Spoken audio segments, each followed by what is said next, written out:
लेकर हाजिर हैं हम कश्मीर एक्सप्रेस, जिसमें हम बात करते हैं जम्मू कश्मीर से जुड़ी हर छोटी बड़ी और अहम खबर की। और अब खबरें तफसील से।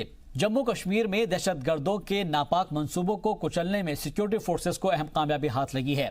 वादी कश्मीर में दहशतगर्दाना तंजीम अंसार गजवतुल हिंद का खात्मा हो गया है। जाकिर मूसा के मारे जाने के बाद अंसार गजवतुल हिंद का चीफ बना था और दहशतगर्द हमीद ललहारी अब मारा गया है, क्योंकि कल ही पुलवामा में अवंतीपुरा में 3 दहशतगर्द मारे गए थे, जिनमें से एक की शिनाख्त हमीद ललहारी के तौर पर की गई है। जम्मू कश्मीर के पुलवामा जिले के त्राल में हुई मुठभेड़ में दहशतगर्दी के मुखिया बने हामिद ललहारी को फौज ने मार गिराया है। ललहारी जाकिर मूसा के बाद वादी में एक्टिव हुआ था। हामिद ललहारी की हलाकत के बाद अब वादी से जाकिर मूसा ग्रुप का सफाया हो गया है। जम्मू कश्मीर के डीजीपी दिलबाग सिंह ने बुध को प्रेस कॉन्फ्रेंस कर पुलवामा जिले के त्राल में हुई मुठभेड़ पर जानकारी दी।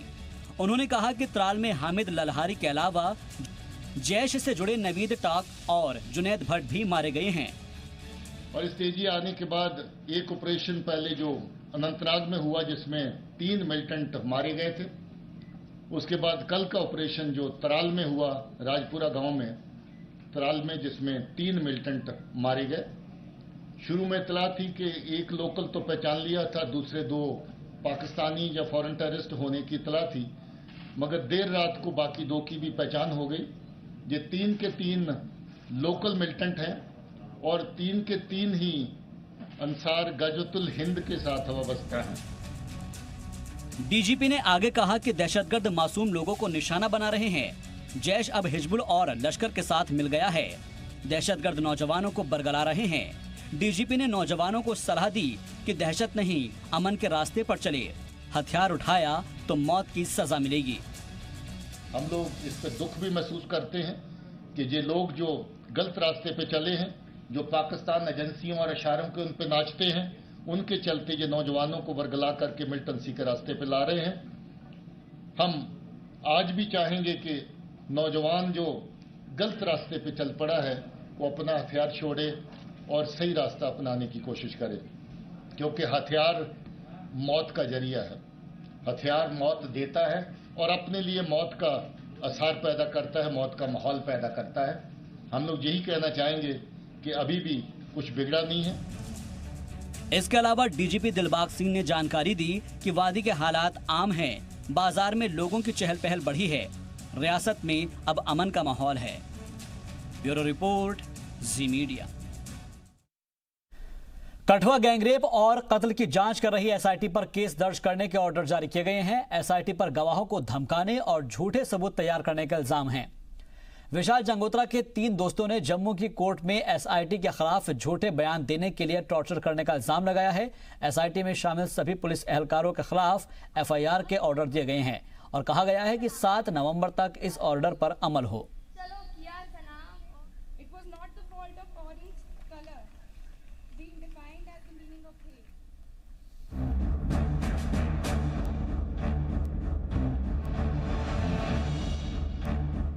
जम्मू की एक अदालत ने कठुआ गैंगरेप और कत्ल मामले की जांच कर रही स्पेशल इन्वेस्टिगेटिंग टीम यानी एसआईटी पर केस दर्ज करने का ऑर्डर दिया है। एसआईटी पर गवाहों को धमकाने और झूठे सबूत तैयार करने का इल्जाम है। एसआईटी पर यह भी इल्जाम है कि उसने विशाल जंगोत्रा के 3 दीगर दोस्तों को झूठे बयान देने के लिए टॉर्चर भी किया।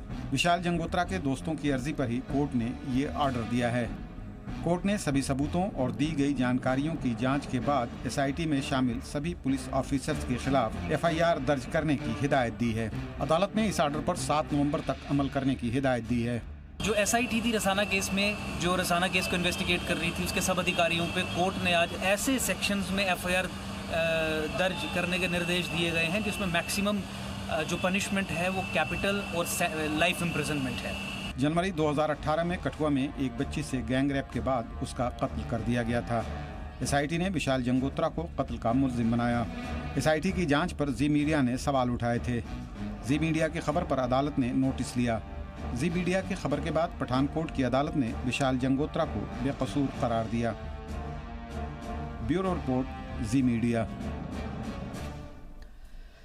पीओके में इमरान सरकार का जुल्म जारी है, जहां पर बेगुनाहों पर गोलियां बरसाई जा रही है, उन्हें दौड़ा दौड़ा कर पीटा जा रहा है। हालात ये है कि पीओके में पाकिस्तान सरकार ने जुल्म सितम की इंतहा पार करते हुए इमरजेंसी तक लगा दी है। दरअसल मुजफ्फराबाद में आज़ादी की मांग पर बड़ी सतह पर मुजाहरे हो रहे हैं, जिससे इमरान खान बौखला गए हैं।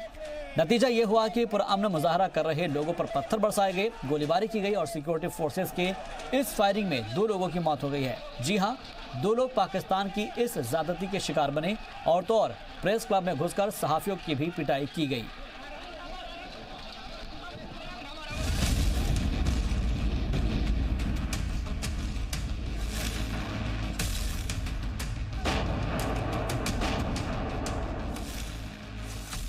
वैसे तो पाकिस्तान के वजीर आजम इमरान खान के इस खास वजीर के पास रेलवे की जिम्मेदारी है, लेकिन लगता ये है कि असल में जो महकमा इनके पास है वो न्यूक्लियर बम महकमा है, और इसका अंदाजा हम इनके न्यूक्लियर बम पर लगातार दिए जा रहे बयानात से लगाते हैं।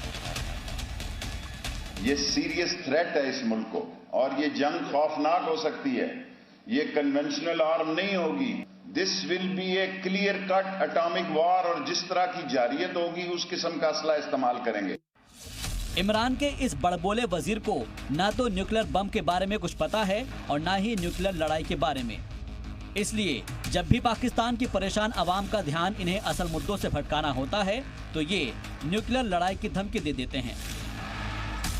हमारे पास हर साइज का मसाला है। हमारे पास छोटी गोली भी है चूरन की, बड़ी गोली भी है। हमारे पास हर तरह का मसाला है। आप आए से ही हम तैयारी में हैं।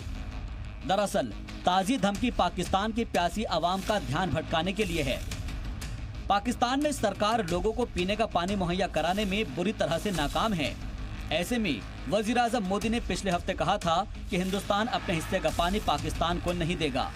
बस यहीं से शेख रशीद ने पानी को एटम बम में मिला दिया और पहले पानी पर हिंदुस्तान के खिलाफ जहर उगला और अब न्यूक्लियर बम पर जहर उगल रहे हैं। लीडर जैसा मोदी जो है वो कह रहा है पाकिस्तान का पानी ही बंद कर देना है, पाकिस्तान की खेतियां उजाड़ देनी है, पाकिस्तान को प्यासा मार देना है। ऐसे आलम में मैं उनसे तोके रखता हूं। ये सीरियस थ्रेट है इस मुल्क को, और ये जंग खौफनाक हो सकती है। ये कन्वेंशनल आर्म नहीं होगी। This will be atomic war. This will be A clear cut atomic war, और जिस तरह की जारियत होगी उस किस्म का असला इस्तेमाल करेंगे। लेकिन शेख रशीद और उनके जैसे बड़बोले वजीरों को वजीर दिफा राजनाथ सिंह की ये बातें सुननी चाहिए और समझनी भी चाहिए कि अगर किसी ने हिंदुस्तान की जानिब बुरी नजर से देखा तो मुंह तोड़ दिया जाएगा। और न दुनिया के किसी भी देश की 1 इंच जमीन पर भारत ने कभी कब्जा किया है। भारत का क्षेत्र है, लेकिन भारत की हमारी जो सेना है, जो आर्म्ड फोर्सेस हैं, उनके अंदर वह कुव्वत है, वह ताकत है जो भारत को बुरी नजरों से देखने की कोशिश करेगा, उसका वह मुंहतोड़ जवाब दे सकती है। दरअसल पाकिस्तान के एटमी लड़ाई की धमकी की शुरुआत शनिचर की रात दहशतगर्दाना कैंपों की तबाही के बाद शुरू हुई है। शनिचर रात पाकिस्तानी फायरिंग के जवाब में हिंदुस्तान ने पीओके में कई टेरर कैंप को तबाह कर दिया। इससे घबराए पाकिस्तान ने पहले तो हिंदुस्तान पर इल्जाम लगाया और अब न्यूक्लियर लड़ाई की धमकी दे रहा है, जबकि वजीर दिफा राजनाथ सिंह साफ कर चुके हैं कि कोई एटमी लड़ाई की धमकी देगा तो हिंदुस्तान अपनी न्यूक्लियर पॉलिसी बदल सकता है। वजीर आजम नरेंद्र मोदी न्यूक्लियर वॉर की धमकी देने वालों को सख्त पैगाम दे चुके हैं, साफ कर चुके हैं कि न्यूक्लियर वॉर की धमकी से हिंदुस्तान डरने वाला नहीं है। आए दिन हमारे पास न्यूक्लियर बटन है, न्यूक्लियर बटन है, न्यूक्लियर, यही कहते थे। हमारे अखबार वाले भी लिखते थे पाकिस्तान के पास भी न्यूक्लियर है। तो हमारे पास क्या है भाई? ये दिवाली के लिए रखा है क्या? पाकिस्तान के इस वजीर रेल, जो कि आजकल न्यूक्लियर बम मिनिस्टर बने हुए हैं, को समझना चाहिए कि ये नया हिंदुस्तान है जो धमकियों से डरता नहीं है, बल्कि घर में घुसकर मारता है। ब्यूरो रिपोर्ट, जी मीडिया। जम्मू के गुलाम अहमद शाह, जिन्होंने 1962 में हिंद चीन के बीच हुई जंग में हिस्सा लिया था, उस वक्त शाह जम्मू कश्मीर मलेशिया 12 बटालियन के 7 बटालियन में सिपाही के तौर पर तैनात थे। करीब 90 साल गुलाम अहमद शाह अपनी याद ताज़ा करते हुए बताते हैं कि लद्दाख में पोस्टिंग के दौरान ये जंग शुरू हुई थी। वो मानते हैं कि चीन ने हिंदी चीनी भाई भाई का नारा देते हुए भारत को धोखा दिया और इसी नारे की आड़ में अचानक हमला हुआ था। सुनते हैं शाह अहमद की बात उन्हीं की जुबानी। बेटा बात यह है कि मुझे सबसे पहले जो है जब मैं मतलब पढ़ाई से फारूक हुआ तो सबसे पहले मेरा शौक जो था वो पुलिस में जाने का था। तो कोई 5 साल सर्विस मैंने 18 साल की उम्र में ज्वाइन किया मैंने, और 5 साल सर्विस करने के बाद में मुझे शौक पड़ गया कि मैं आर्मी में जाऊँ, कि वहाँ से शौक पड़ गया मेरा, क्योंकि मैंने ब्रिगेडियर बालू एक ब्रिगेडियर था आर्मी का, हाँ उसके अंदर हमने ट्रेनिंग की थी, और उसकी वजह से आज 85 साल में मैं जा रहा हूँ। मैंने आर्मी में और पुलिस में जाने से क्या होता है कि इंसान चुस्त रहता है और अच्छे ढंग से जो है वो देश की खिदमत कर सकता है। तो बटालियन है वो बन गए लद्दाख स्काउट, हमारी जो बटालियन थी लद्दाख स्काउट बन गए दोनों बटालियन। और हमें जो है वो कुछ लोग जख्मी थे, कुछ लोग जो है बीमार थे, तो हमें सेंटर में वापस आना पड़ा, मलेशिया सेंटर में। तो जब हमें आना पड़ा वापस, तो वहाँ से मैंने फिर बच्चे भी मुझे, क्योंकि मैं मतलब बीमार था तो मेरे बच्चों को भी साथ लेना पड़ा। मेरे पास 2 बच्चे थे, एक लड़की थी 5 साल की, एक लड़का था 2 साल का।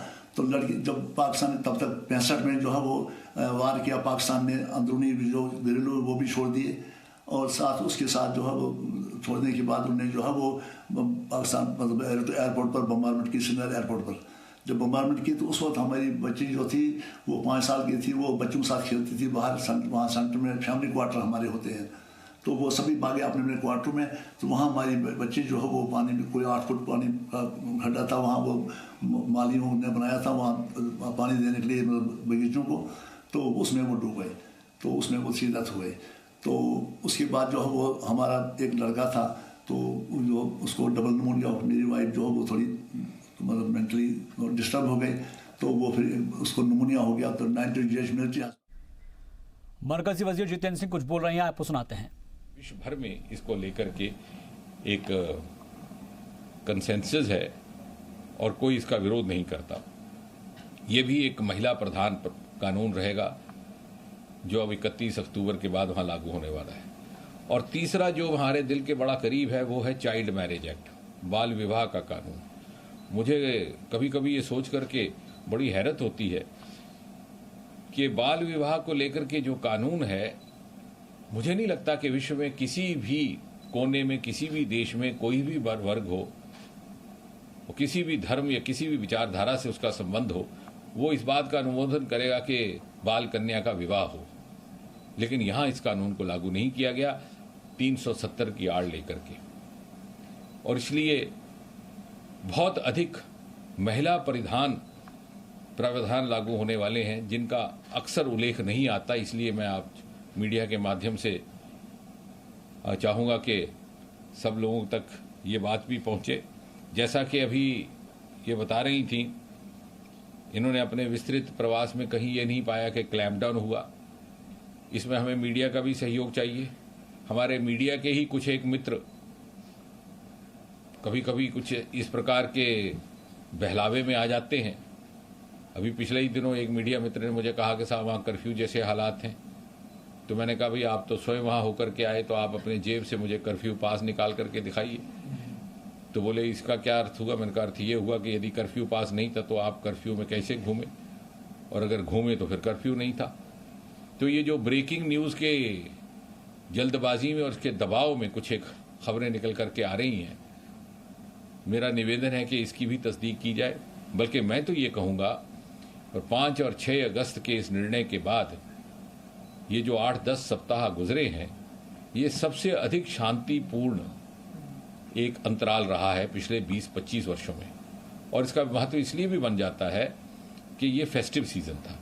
पहले ईद का त्यौहार आया, उसके साथ ही साथ स्वतंत्रता दिवस, फिर उसके साथ ही साथ मुहर्रम। और जैसा हम सब मानते हैं कि पाकिस्तान तो हमेशा शरारत पर आमादा रहता है, कोई ऐसा साल ना गुजरा जब इन त्योहारों के अवसर पर किसी न किसी प्रकार की हिंसा ना हुई हो। लेकिन अब नहीं हुई। क्यों नहीं हुई, ये भी एक विश्लेषण का विषय रहेगा। मुझे विश्वास है कोई ना कोई इस पर विचार करेगा, एक रिपोर्ट इस पर भी बनेगी कि इसलिए नहीं हुए कि लोग इस 370 के हटाने के बाद एक मुक्ति का एहसास कर रहे थे, मन ही मन वो खुश थे, जश्न मना रहे थे। क्या इसलिए नहीं हुआ कि बहुत से कुछ एक लोग हिरासत बंद थे? क्या वहीं तो नहीं थे जिम्मेवार कि चाहते थे कि इस प्रकार का हिंसा का वातावरण बना रहे और 10-12% वोटर टर्नआउट के सहारे वो विधायक भी बनते रहे, सांसद भी बनते रहे, मुख्यमंत्री भी बनते रहे और पीढ़ी दर पीढ़ी 3-3, 4-4 पीढ़ियों तक वंशवाद चलता रहे। ये सारे प्रश्न मुझे विश्वास है क्योंकि एक बहुत बड़ा ऐतिहासिक निर्णय हुआ है आदरणीय प्रधानमंत्री श्री नरेंद्र मोदी जी के नेतृत्व में और अमित शाह जी की गृह मंत्री के रूप में रणनीति के चलते। जब कोई ऐतिहासिक निर्णय होता है तो उसका महत्व उतना एहसास में नहीं आता, मगर समय गुजरने पर इन बातों पर भी विश्लेषण होगा, मुझे विश्वास है। जहां तक दूसरे मुद्दे उठाए गए कि कश्मीर की आइडेंटिटी का, मैं तो ये कहूंगा कि अनुच्छेद 370 की आड़ में ही सबसे अधिक हनन हुआ है। एक पूरा का पूरा कश्मीरी पंडित समुदाय अपना घर चूल्हा छोड़ करके भगा दिया गया। तो आप सुन रहे थे सीधे तौर पर मरकजी वजीर को, जो बता रहे थे कि आर्टिकल 370 हटने के बाद वहां पर कौन कौन से फायदे हुए हैं। चलिए बढ़ता आगे। जम्मू के महकमा ज़राअत जम्मू में कई फसलों की आला क्वालिटी के बीजों को तैयार किया जा रहा है ताकि किसानों को बेहतर और बढ़िया तरीके की फसल मिल सके। साथ ही आपको बता दें कि इस तरीके से पैदावार हो सके ताकि लोगों को इससे फायदा हो। जम्मू में वाक़ई महकमा ज़राअत के दफ्तर में चावल, गेहूं, ज्वार, बाजरा और कई तरह की फसलों के बेहतरीन क्वालिटी के बीजों को तैयार किया जाता है और इन बीजों को किसानों तक पहुंचाया जाता है। इन सब के लिए ज़राअती महकमा की जानिब से मुल्क की कई रियासतों की महकमा ज़राअत और ज़राअत से जुड़े कई इदारों से रब्ता करते हुए ज़राअत के शोबे में तरक्की और जिद्दत लाने की कोशिश हो रही है। जदीद तरीके से और बढ़िया किस्म के बीज तैयार किए जा रहे हैं ताकि किसान जो कि कभी कम फसल और कभी मौसम की मार झेल अपनी फसल गंवा देते हैं, उनको हर मौसम के हिसाब से और जदीद बीज मिल सके और इसकी भरपूर कोशिश की जाती है। ये साढ़ा जो स्टोर सीड प्लांट ने इतने सीड जोड़ा है 24 आवर जो तैयार होता। शिफ्ट वाइज ड्यूटी है साड़ी। 40 बंदे एट ए टाइम काम करा दे, कुछ बंदे सवेरे काम शुरू करते हैं, कुछ राती आते हैं। सीड जोड़ा है बीज कणक का बीज इस बार साढ़े को काफ़ी मात्रा च किसानी इसकी कमी नहीं लगी। हूँ 24,000 कुंटल सीड असें इतने प्रोसैस करना है। बाकी सीड जोड़ा है बाहरों आ रहा है। In total 60 to 65,000 seed quintal seed जोड़ा है कणक का इस वेले असें डिस्पैच करना है। ਜਿਹੜੇ ਸਾਡੇ ਸੀਜ਼ਨਲ ਸਟੋਰ ਨੇ ਉੱਥੇ ਸੀਡ ਇਸ ਵੇਲੇ ਜ਼ਿਆਦਾ ਹੈ। ਸੀਡ ਦੀ ਕੋਈ ਕਮੀ ਨਹੀਂ ਹੈ ਇਸ ਵਾਰੀ। ਕਿਸਾਨ ਸਰਟੀਫਾਈਡ ਸੀਡ ਕੇ ਖਰੀਦਣ ਜਿਹੜਾ ਕਿ ਸਾਡਾ ਮਹਿਕਮਾ उन्हें डोर स्टेप पर पहुँचाता है। मैं उत्तम Chand Sharma seed processing plant में मैं काम करता हूँ, जहाँ पर जो हम सीड जो सप्लाई कर रहे हैं, हमारे पास जो टारगेट है, डॉक्टर साहब ने जो टारगेट जो कि दिया है हमें 60,000 क्विंटल का टारगेट दिया है। अभी हम कम से कम भी 5-6 हज़ार क्विंटल जो डिस्पैचेज हम कर चुके हैं। इस बार जो नई वैरायटी आ रही है PBW 723, PBW 725, वो किसानों के लिए ये खुशखबरी है कि जो हमारी ये नई वैरायटी है ये पंजाब एग्रीकल्चर यूनिवर्सिटी ने अप्रूव की है। और इस बार इसमें जो नई वैरायटी है इसमें काफ़ी अच्छी इसमें जो प्रोडक्शन है, और दूसरा इसमें कोई बीमारी का कोई इसमें चांसेस नहीं है, क्योंकि जो हमारी जो पहले वैरायटी थी PBW 343 उसके लिए ये सब्स्टिट्यूट है और बहुत ही अच्छी वैरायटी है। जो 10 साल जो वैरायटी हो जाए उसमें बीमारी लग जाती है, इसलिए डिपार्टमेंट ने इस बार नई वैरायटियाँ जो शुरू की है उसमें जो 2 वैरायटी ये नई आ रही हैं किसानों के लिए। हम एक बार ये गुजारिश करते हैं किसानों से जो नई वैरायटी लगाएं। जो पुरानी वैरायटी हैं उसमें बीमारी आ जाती थी, येलो रस्ट आ जाती थी, इसलिए नई वैरायटी ये डिपार्टमेंट ने फिक्स की है। जम्मू के पौष इलाके कहे जाने वाले गांधीनगर, नानक नगर और त्रिकुटा नगर में बिजली महकमे की जानिब से जो सहूलियत लोगों को दी जानी चाहिए वो नहीं दी जा रही है। हालांकि बिजली महकमा लोगों की सहूलियत फराहम कराने के बड़े बड़े दावे करता है, लेकिन उसकी सच्चाई कैमरे के सामने आ गई और इसमें देखिए क्या कुछ कैद हुआ। रिपोर्ट देखिए।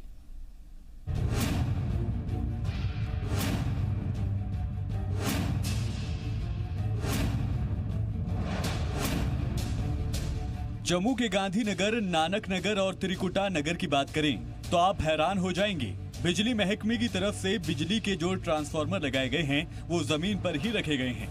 बिजली के तारे नंगी पड़ी हुई हैं, जिससे महकमे की कोताही नजर आती है। और जो ट्रांसफार्मर पार्कों में लगाए गए हैं वो जमीन पर रखे हुए हैं और उसके इर्द गिर्द इतनी बड़ी बड़ी घास लगी हुई है कि एक तरफ तो ट्रांसफार्मर नजर ही नहीं आता। अगर बच्चे पार्क में खेलने जाएं तो कभी भी हादसा हो सकता है। अगर शहर की बात करें तो बिजली के पोल पर तारों का इतना बोझ है कि पोल भी एक तरफ को झुकना शुरू हो चुके हैं। अगर लोगों के घरों और मंदिर या गुरुद्वारे की बात करें तो ट्रांसफार्मर बिल्कुल दीवारों के साथ लगे हैं। बिजली की नंगी तारें मकानों के साथ लगती हुई नजर आ रही हैं। मकामी लोगों का कहना है कि इंतजामिया से कई बार कहने के बावजूद इसकी तरफ देखने की जहमत गवारा नहीं की गई। नानक नगर गुरुद्वारे में कुछ दिन पहले ही एक गाड़ी बिजली के ट्रांसफार्मर से टकरा गई। गनीमत ये रही कि कोई हादसा नहीं हुआ। आपके माध्यम से ये बताना चाहता हूँ कि जो जम्मू कश्मीर का पावर डेवलपमेंट डिपार्टमेंट है, ये सबसे बड़ा निकम्मा और बेकार डिपार्टमेंट जो है वो जम्मू कश्मीर के अंदर है। मैं आपके माध्यम से ये बताना चाहता हूँ कि हमारे जम्मू डिस्ट्रिक्ट की पूरे की अगर बात करें तो जिसमें गांधीनगर का इलाका भी आता है, चाहे दूसरे इलाके भी आते हैं, सब एरिया में जो ट्रांसफार्मर हैं ये इतने गलत तरीके से लगाए हैं कि आए दिन कोई ना कोई जो है वो बड़ा हादसा होने से हमेशा बच जाता है, जिसकी वजह से कई लोगों की जानें जो हैं वो बचती हैं। कि थोड़े ही दिन पहले जो नानक नगर गुरुद्वारा के पास एक ट्रांसफार्मर लगा हुआ है कि वो इतने गलत जगह पे लगा हुआ है कि गाड़ी पिछले दिनों एक उसके साथ टकरा गई और बहुत बड़ा हादसा जो है वो होने से बच गया। इसी प्रकार अगर मैं बात करूं तो कई इलाके के ट्रांसफार्मर जो है इतने गलत तरीके से ज़मीनों पर रखे गए हैं और बार बार कंप्लेंट करने के बावजूद भी इस पर कोई असर जो है PDD डिपार्टमेंट वो नहीं होता है। मकामी लोगों का कहना था कि अगर महकमे का हुकूमत की तरफ से किसी चीज की परेशानी आती है तो वो रोड पर आ जाते हैं या फिर हुकूमत के खिलाफ मुजाहरा करना शुरू कर देते हैं। हम लोगों के लिए ये बहुत बड़ी परेशानी है। हमने बिजली महकमे में शिकायत की, फिर भी वो कुछ नहीं करते हैं। हमारे घरों में बिजली के मीटर लगे हैं, हम बिजली का पूरा किराया भी देते हैं। किराया देने के बाद भी हमारी परेशानी हल नहीं की जाती। अगर अब की बार हमारी परेशानियों का हल नहीं किया गया तो हम बिजली महकमे के खिलाफ रोड पर उतर जाएंगे। बिजली डिपार्टमेंट की जहाँ तक बात है, आज की डेट में हम कह सकते हैं कि जिस तरीके से बिजली डिपार्टमेंट अपनी जो नालायकी हैं उनकी लोगों के सामने रख रहे हैं, उसका सिंपल सा हमारा जो इन्होंने पुरानी वायरिंग को हटाकर नई वायरिंग लगाई उसमें भी काफ़ी कमी है। मतलब कि पुराने पे जो इनके पोल्स हैं वो वैसे के वैसे वहाँ स्टैंडिंग हैं और ट्रांसफार्मर जो इंस्टॉलेशन की है वो भी ज़मीन के साथ टच हुए हैं, जिसमें लोगों को काफ़ी दिक्कतें आती हैं। कुछ नानक नगर के एरियाज़ देखिए, वहाँ दो ट्रांसफार्मर एक दो पोलों को जोड़कर एक साथ ही लगाए गए हैं। कल को अगर कोई वहाँ मिस हैपनिंग होती है, धमाका होता है, तो जो आसपास के नियरेस्ट लोग रहते हैं उनको उसकी काफ़ी मुश्किलात को सहना पड़ेगा। बिजली महकमे के सिलसिले में लोगों को बहुत ज्यादा शिकायतें हैं, चाहे वो ट्रांसफार्मर को जमीन पर रखने की बात हो या फिर बिजली के पोल पर तारों के बोझ की। महकमे को किसी नागहानी से पहले ही इनका मुकम्मल इंतजाम करना चाहिए। जी मीडिया के लिए जम्मू से जतिंदर नूरा की रिपोर्ट। ईंट भट्टा और चिमनी से हो रही आलूदगी के बारे में जी सलाम की खबर का असर देखने को मिला है। जी सलाम पर खबर दिखाए जाने के बाद आलूदगी कम करने के लिए ईंट भट्टा मालिकान के साथ पॉल्यूशन कंट्रोल बोर्ड की मीटिंग हुई, जिसमें पॉल्यूशन कंट्रोल करने और इससे मसले को हल करने पर गौर खोज किया गया। पेश एक रिपोर्ट। सेंट्रल कश्मीर बेडगाम में जारी आलूदगी के मामले में ईंट भट्टा मालिकान के साथ पॉल्यूशन कंट्रोल बोर्ड की मीटिंग का इनेकाद किया गया, जिसमें ईंट भट्टा मालिकान, पॉल्यूशन कंट्रोल बोर्ड के चेयरमैन और दीगर अफसरान शामिल हुए। वाज़ेह हो कि ये मीटिंग जी सलाम पर खबर दिखाए जाने के बाद बुलाई गई थी, जिसमें ईंट भट्टे के मालिकान भी शामिल थे। इस मीटिंग में माहौलियात के माहिरीन भी मौजूद रहे, जिन्होंने ईंट भट्टा से होने वाली आलूदगी कम करने की नई तरकीब बताई और आलूदगी कम करने के तरीके पर रोशनी डाली। इस मौके पर साइंसदां आबिद अली देवा ने कहा कि जिग-जैग चिमनी बनाकर आलूदगी को कम किया जा सकता है। उन्होंने मजीद कहा कि कुछ नए मशवरे भी दिए। जी सलाम पर कुछ दिन कबल ही खबर दिखाई गई थी, जिसमें चिमनी से होने वाली आलूदगी को उजागर किया गया था। तो हम ये कहते हैं कि जिगजैग टेक्नोलॉजी में आज इसी वजह से था कि जिगजैग टेक्नोलॉजी अडॉप्ट करो। हमारी स्टेट में बड़ी ज़रूरत है जिगजैग टेक्नोलॉजी की। और इसमें एक इनोवेशन ऑफ ब्रिक्स में ये भी हो गया कि हम परफोरेटेड ब्रिक्स बनाते हैं, हम बनाते हैं, इसके अलावा हॉलो ब्रिक्स बनाते हैं, क्योंकि हम अफोर्ड नहीं कर सकते इतना क्ले इस्तेमाल करना, इतना मिट्टी इस्तेमाल करना, इतना हम अफोर्ड नहीं कर सकते अब, क्योंकि हमारे पास एग्रीकल्चर लैंड है ही नहीं, कम होता जा रहा है। उस वजह से ये इनोवेशन जो है वो सारी इसमें ऐड होती गई। माहिरीन का कहना है कि चिमनी से निकलने वाला धुआं और ईंट भट्टे से फैलने वाली आलूदगी इंसानी सेहत पर मुज़िर असरात मुरतब करते हैं, जिससे अस्थमा, टीबी, दमा, खांसी जैसी बीमारियां लाहक होने का खतरा रहता है। इस ताल्लुक से डॉक्टर रेहाना कौसर कहती हैं कि इस आलूदगी से कई लोगों को बीमारियां हुई हैं और ऐसे कई मरीजों से उनका वास्ता पड़ा है और लोगों को इसके मुज़ीर असरात से आगाह भी करती रहती हैं। ये RNTCP प्रोग्राम है, उसके अंदर जो ब्रिक लेंस है ना, वो एक हमारा ऑलरेडी एक ऐसा फोकस एरिया है जहाँ हम हर एक्टिव केस फाइंडिंग करते हैं। एक्टिव केस फाइंडिंग का मतलब होता है कि हम डॉक्टर ही पेशेंट के पास जाते हैं पूछने के लिए कि कोई सिम्टम तो नहीं है, फिर हम वहीं जाके उनकी थूक का टेस्ट करते हैं और वहीं पे उनका अगर कोई पॉजिटिव निकलेगा तो उसका इलाज हो जाता है। तो ब्रिकलेंस के जो भी लोग आते हैं, हमारे माइग्रेंट लेबरर्स जो भी आते हैं, उनका हर साल जो वो अराउंड अप्रैल में आना शुरू करते हैं, उस टाइम उनकी स्क्रीनिंग होती है। हर साल बडगाम डिस्ट्रिक्ट में हमारी DTO बडगाम जो है वो हर साल ब्रिकलेंस की स्क्रीनिंग करते हैं। जो पेशेंट वहाँ पॉजिटिव आता है उसकी हम ट्रीटमेंट फौरी तौर पर शुरू कर देते हैं। वहीं जिला बडगाम में कायम चिमनी से निकलने वाले पॉल्यूशन के बारे में Jammu Kashmir pollution control board की जानिब से कई तरह के इक़दामात किए जा रहे हैं ताकि लोगों को इस मुहल्लिक बीमारी से बचाया जा सके और माहौल को साफ सुथरा बनाया जा सके। साथ ही हुकूमत की जानिब से भी कोई दबाव नहीं डाला जा रहा है जिससे ईंट भट्टे और चिमनी में रोजगार पा रहे लोगों को कोई नुकसान हो। तो इस इंडस्ट्री का चलना बहुत ज़रूरी है और अगर ये इस इंडस्ट्री को किसी तरह से बंद किया जाता है, जो भी डेवलपमेंट यहाँ है वो सारा डेवलपमेंट बंद हो जाएगा। और जो ये कह रहे हैं कि पोल्यूशन ब्रिक किल्न से जो कुछ डिजीज़ पैदा हुए हैं, मगर हमें नहीं लग रहा है क्योंकि हम खुद भट्ठों पर होते हैं, कम से कम 12 घंटा हम खुद भट्ठों पर रहते हैं। ये क्या कह रहे हैं हमें इस बारे में पता नहीं है। अगर इनको लग रहा है कि नई टेक्नोलॉजी से सारा माहौल ठीक हो जाएगा, हम वो अडॉप्ट करने के लिए तैयार है, लेकिन गवर्नमेंट को भी हमें इसके लिए कुछ इंसेंटिव्स देने चाहिए, हमारी बात को भी समझना चाहिए और जो ब्रिकलिन एक्ट में हार्शनेस है उसको ख़त्म करना चाहिए। जी सलाम की खबर के असर की वजह से आलूदगी के ताल्लुक से महकमा बेदार हुआ और आलूदगी पर कंट्रोल के लिए मीटिंग बुलाई। आलूदगी कम करने और ईंट भट्टे से होने वाले पॉल्यूशन को कम करने और लोगों को इससे महफूज रखने के लिए Jammu Kashmir pollution control board की जानिब से हर किस्म की कोशिश की जा रही है और इस ताल्लुक से बेहतर इक़दामात किए जा रहे हैं। ब्यूरो रिपोर्ट, जी मीडिया। जम्मू में नौजवानों ने जम्मू यूथ तंजीम की तश्कील दी है, जहां पर इस बात की जानकारी जम्मू में प्रेस कॉन्फ्रेंस के दौरान दी गई। तंजीम के मेंबरान ने बताया कि इस तंजीम की तश्कील का मकसद जम्मू के मसाइल और मुद्दों को उठाना और उनका हल निकालना है। जम्मू के साथ हो रहे भेदभाव को लेकर इसको दूर करने की कोशिश करनी है।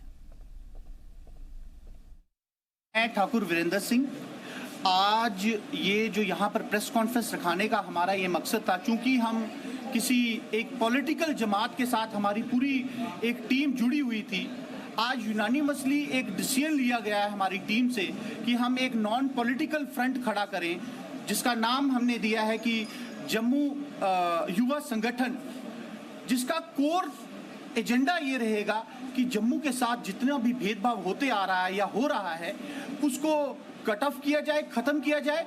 इसी के साथ साथ जितनी भी ज़मीनी हमारी डिमांड्स हैं हमारी यूथ की, स्टूडेंट्स की, जो बेसिक स्ट्रक्चर नहीं है हमारे एजुकेशन के अंदर, जो बेसिक स्ट्रक्चर की ज़रूरत है, जो हमारा डोगरा सर्टिफिकेट है, ये हमारा पंच कोर इशू रहेगा।